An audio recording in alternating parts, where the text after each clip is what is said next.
नमस्कार, आप देख रहे हैं न्यूज नेशन का डिजिटल प्लेटफॉर्म और मैं हूं अंशिका। तकरीबन 10 साल बाद बॉलीवुड एक्ट्रेस जिया खान के सुसाइड मामले में सीबीआई की स्पेशल कोर्ट आज अंतिम फैसला सुनाएगी। इस मामले में दिवंगत एक्ट्रेस के बॉयफ्रेंड सूरज पंचोली जिया को आत्महत्या के लिए उकसाने के आरोपी हैं। लेकिन अब सवाल ये उठता है कि आखिर इस केस में सूरज पंचोली का नाम कब और कैसे शामिल हुआ था। तो चलिए इस वीडियो के जरिए जानते हैं। जिया खान मौत मामले में सीबीआई ने 9 दिसंबर को अपनी चार्जशीट दायर की थी। इसके बाद इस मामले में नया मोड़ आ गया। सीबीआई ने जिया के बॉयफ्रेंड सूरज पंचोली पर भारतीय दंड संहिता यानी आईपीसी की धारा 306 के तहत आत्महत्या के लिए उकसाने का आरोप लगाया है। दरअसल 3 जून 2013 को एक्ट्रेस की मौत के बाद जिया खान के घर से एक लेटर बरामद किया गया था।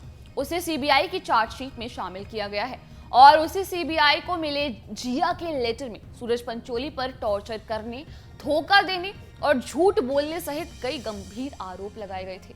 उसमें लिखा था, मुझे नहीं पता कि मैं तुमसे ये कैसे कहूं, लेकिन मैं अब भी कह सकती हूँ क्योंकि मेरे पास खोने के लिए अब कुछ भी नहीं बचा है। मैं पहले ही सब कुछ खो चुकी हूँ। अगर आप इसे पढ़ रहे हैं तो हो सकता है कि मैं पहले ही जा चुकी हूँ या जाने वाली हूँ। मैं अंदर से टूट चुकी हूँ। आप ये नहीं जानते होंगे, लेकिन आपने मुझे इस हद तक प्रभावित किया कि मैं आपसे प्यार करने में खुद को खो बैठी। फिर भी तुमने मुझे रोज सताया। इन दिनों मुझे कोई लाइट नहीं दिखती। मैं जागना नहीं चाहती। एक वक्त था जब मैंने अपनी लाइफ और फ्यूचर तुम्हारे साथ देखती थी, लेकिन तुमने मेरे सपनों को चकनाचूर कर दिया। मैं अंदर से मरा हुआ महसूस कर रही हूँ। मैंने कभी किसी को अपना इतना कुछ नहीं दिया या इतनी परवाह नहीं की। तुमने मेरे प्यार के बदले में मुझे धोखा और झूठ दिया। इससे कोई फर्क नहीं पड़ता कि मैंने तुम्हें कितने गिफ्ट दिए या मैं तुम्हें कितनी सुंदर लगती थी। मैं प्रेग्नेंट होने से डरती थी, लेकिन मैंने अपने आप को पूरी तरह से तुम्हें दे दिया। जो दर्द तुमने मुझे दिया और उसने मुझे और मेरी आत्मा को नष्ट कर दिया है। मैं खा या सो नहीं पा रही हूँ। मैं कुछ सोच या कुछ नहीं कर पा रही हूँ। मैं हर चीज से दूर भाग रही हूँ। न जाने क्यों किस्मत ने हमें मिलवाया था। इतना दर्द, रेप, गाली गलौज और टॉर्चर झेला था। मैं ये डिजर्व बिल्कुल भी नहीं करती थी। आपकी तरफ से कोई प्यार या कमिटमेंट नहीं देखी मैंने कभी।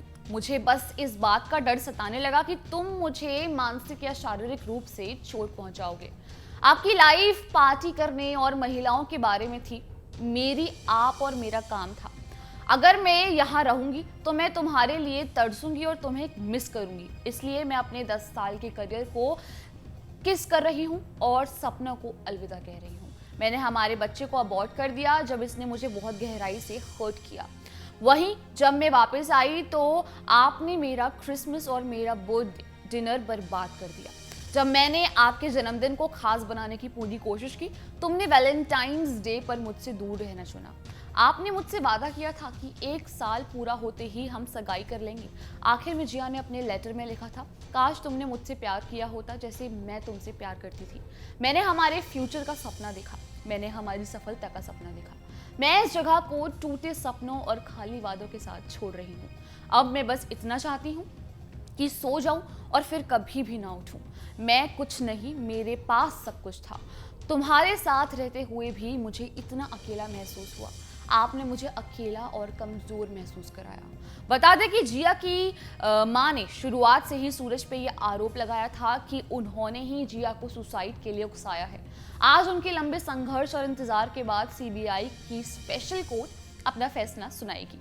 तो आज के लिए बस इतना ही। देश दुनिया की छोटी और बड़ी तमाम खबरों की जानकारी के लिए जुड़े रहिए हमारे साथ न्यूज नेशन पर।